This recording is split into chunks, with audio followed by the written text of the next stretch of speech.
ना साଙ୍ଗमाने welcome to my YouTube channel Shubh lifestyle kitchen को। तो आज जेहेतु रविवार तो आज टी इच्छा है पखाड़ खावा को।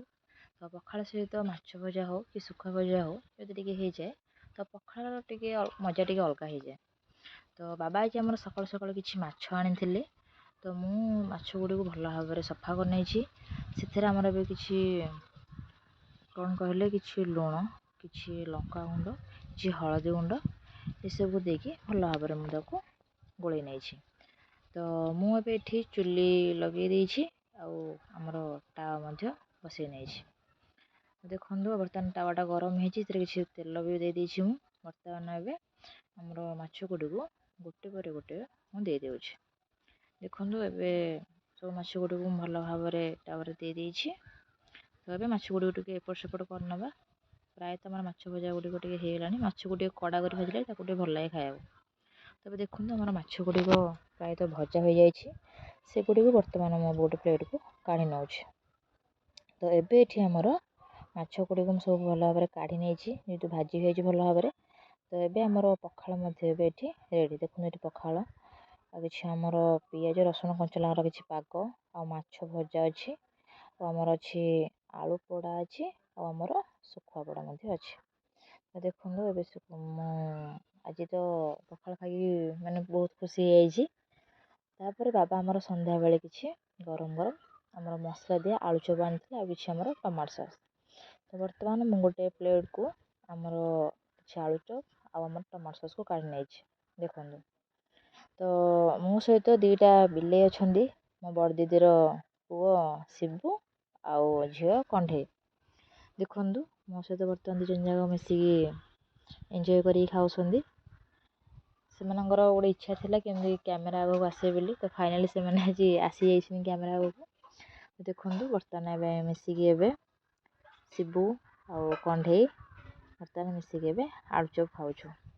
संध्या बेला आज आलू चप खाइबार मजा टी बहुत अलग थिला आउ टी बहुत मजा थिला।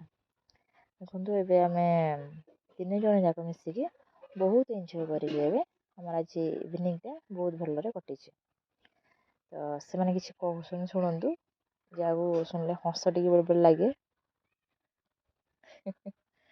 तो आज चप खाया सरवा बाबा आमर आज कि गोटे नुआ जिनस आनी जोटा कि पिलादिने बहुत खाई जोटा को आम महेश्वर खजा बोली कहूँ। देखु जोटा कि बहुत टेस्टी ही थाए। तो मु तो खाई बहुत खुशी है।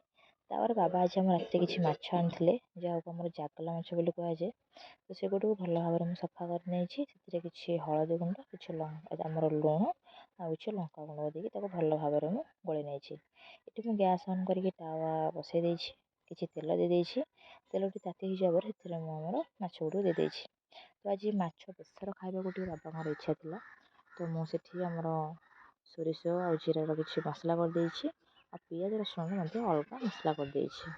तब देखो आमर माछ गुड़िक प्रायतः भाजी हो जाए बेसर हम ताको आम बेसी कड़ा न भाजिले भी चलो।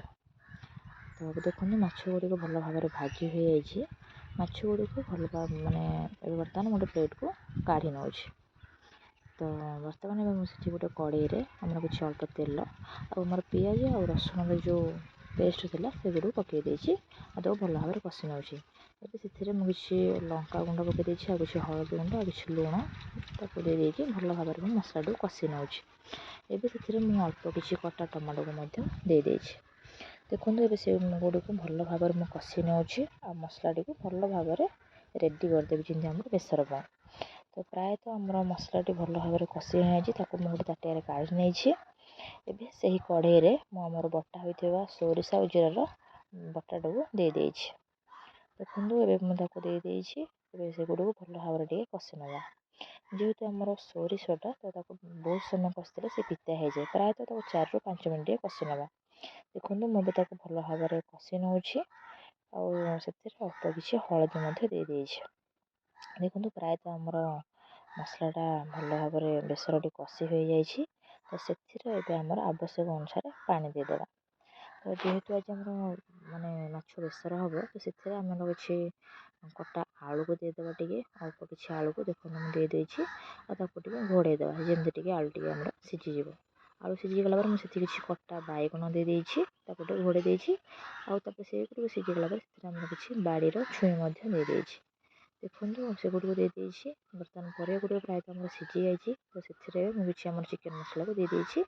ଆଉ ଆମର ଆଗରୁ ଭଜା ହୋଇଥିବା ମାଛ ଗୁଡ଼ିକୁ ଗୋଟେ ପରେ ଗୋଟେ ମୁଁ ଆମର ଦେଇଦେଇଛି ବେସରରେ।